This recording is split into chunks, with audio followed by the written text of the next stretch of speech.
The rapier system is hugely essential to the British Army and also to the RAF and the Navy. It can provide land, ground-based air defence and defend any complex divisional headquarters area or an airfield and other opportunities that might need defending against the enemy air threat that is out there, whether that's fast jet, cruise missiles or unmanned aerial vehicles. Very effective at taking down the current threat that we may face. The Hebrides is very much similar to the Falklands, where we're likely to deploy.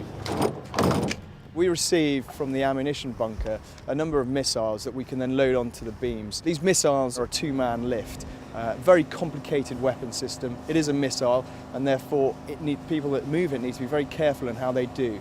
If it is dropped, you may damage it beyond repair. The weight of it is 45 kilograms to lift it onto the beams, and they have to be very careful to not damage the fins that are on the missile, because if there is damage to the fins, the potential for the missile to go awry increases. The soldiers respect the equipment enough to know that when they are placing it on, essentially what that missile can do, flying off to speeds of plus Mach 2, they need to be very careful that they don't damage it before it does its job.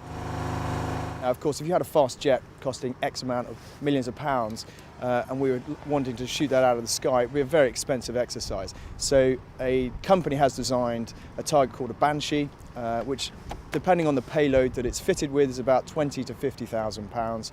And it is a smaller replica of a fast jet. It doesn't go as the same speed. However, it's a perfect training opportunity in this environment when we're at this progressive stage to be able to train 18, 19, 20-year-olds to launching their first live missile.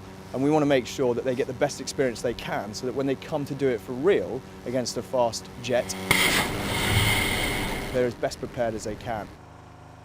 There are elements that are automatic, so there is a surveillance radar which can look out to a certain distance to identify friend or enemy assets. If they are enemy, then we revert down to the manual operator who can then engage the missile, and he can track the missile onto the enemy asset. Alarm, target! It's important to have a man in the loop to make sure that we have control of the system. Okay, continue to track.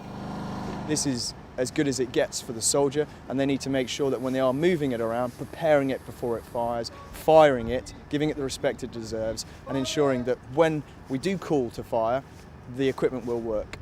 We put in a measure that fools the missile system into believing that it is hitting the target, when in actual fact it's not. Engage. Firing!